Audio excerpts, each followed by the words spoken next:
Hello chers élèves, nous poursuivons notre cours sur les fonctions affines et on va parler quelques instants de la représentation graphique d'une fonction affine. Alors on en a parlé un tout petit peu précédemment. En fait, une fonction affine, quand on la met dans un repère orthogonal comme il est dit ici, bien sa représentation graphique, c'est une droite. Alors, on avait vu quand on avait fait le chapitre sur les fonctions linéaires que c'était une droite qui passait par l'origine. Mais la fonction affine, c'est aussi une droite, sauf qu'elle passe pas forcément par l'origine. Si elle passe par l'origine, ben, c'est en plus une fonction linéaire. Alors là, je vous donne quelques mots de vocabulaire.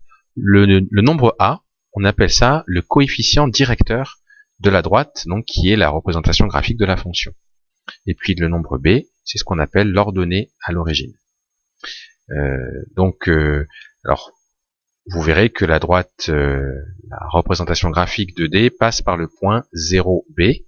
Et ça, ce sont des choses que vous pourrez démontrer et qu'on démontrera d'ailleurs ensemble.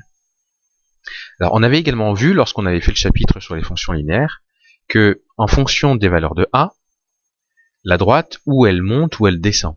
Donc on avait dit que si A était positif, la droite, entre guillemets, elle monte. Regardez par exemple la droite qui est ici.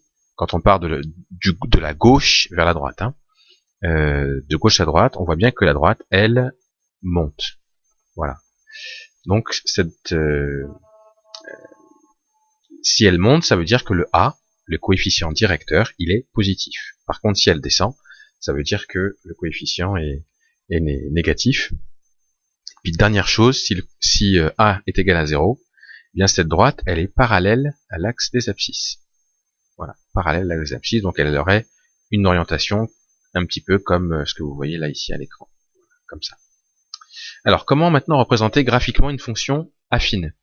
Ben, c'est exactement pareil que même principe en fait que lorsqu'on lorsqu'on voulait représenter graphiquement une fonction linéaire. Vous avez la formule littérale de la fonction, f de x égale 3x moins 2, c'est l'exemple qu'on va prendre. Alors, on fait un tableau de valeurs, les valeurs de x, valeurs de f de x. Alors, ce qu'on fait ici, c'est que on prend des valeurs de x comme on veut. Alors, on essaie de prendre les valeurs les plus simples possibles, par exemple 0. Et là, à ce moment-là,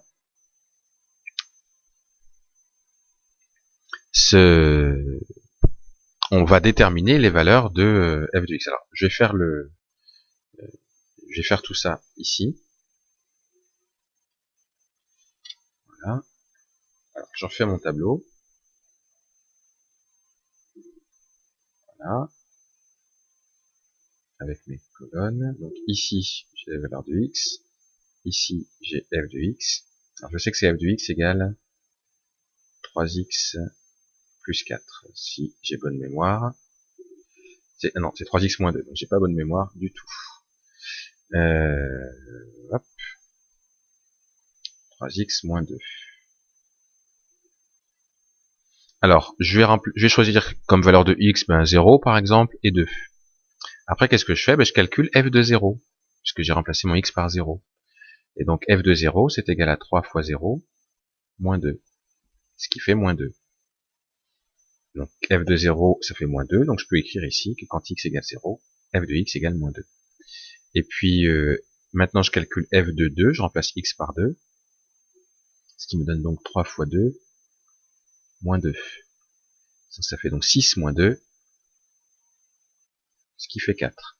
Donc ici, j'ai f de x qui est égal à 4 quand x égale 2.